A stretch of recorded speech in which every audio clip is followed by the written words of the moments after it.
উত্তর ব্যারাকপুর উপপুর প্রধানের রহস্য মৃত্যুর ঘটনায় ধৃত 3। কত পয়সা নিয়েছিলেন? কত টাকা নিয়েছিলেন? কোনো পয়সা নেননি? উত্তর ব্যারাকপুর পুরসভার উপপুর প্রধান সত্যজিৎ বন্দ্যোপাধ্যায়ের রহস্য মৃত্যুর ঘটনায় পুলিশের জালে 3 জন।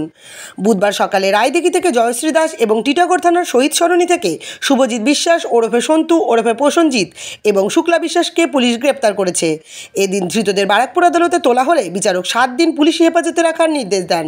প্রসঙ্গত, ইছাপুর আনন্দমঠ এলাকায় ভাড়া বাড়ি থেকে শনিবার সকালে সত্যজিৎ বন্দ্যোপাধ্যায়ের ঝুলন্ত দেহ পুলিশ উদ্ধার করেছিল। সে সঙ্গে পুলিশ আড়াই পাতার একটি সুসাইড নোটও উদ্ধার করেছিল। মোহনপুর থানার বাবনপুর লম্ফবাজারের বাসিন্দা জয়শ্রী দাস তার স্বামী সহ কয়েকজনের বিরুদ্ধে সত্যজিৎবাবুকে ব্ল্যাকমেল করার অভিযোগ উঠেছে। মৃতের পুত্রের অভিযোগের ভিত্তিতে পুলিশ জয়শ্রী দাস সহ 3 জনকে পাকড়াও করেছে। প্রসঙ্গত, 1984 সাল থেকে টানা কাউন্সিলর ছিলেন সত্যজিৎ বন্দ্যোপাধ্যায়। বর্তমানে তিনি উত্তর ব্যারাকপুর পুরসভার 8 নম্বর ওয়ার্ডের কাউন্সিলর ছিলেন। তার আত্মহত্যার ঘটনায় সোচ্চার হয়েছিলেন আত্মীয় পরিজন এবং পড়শিরা।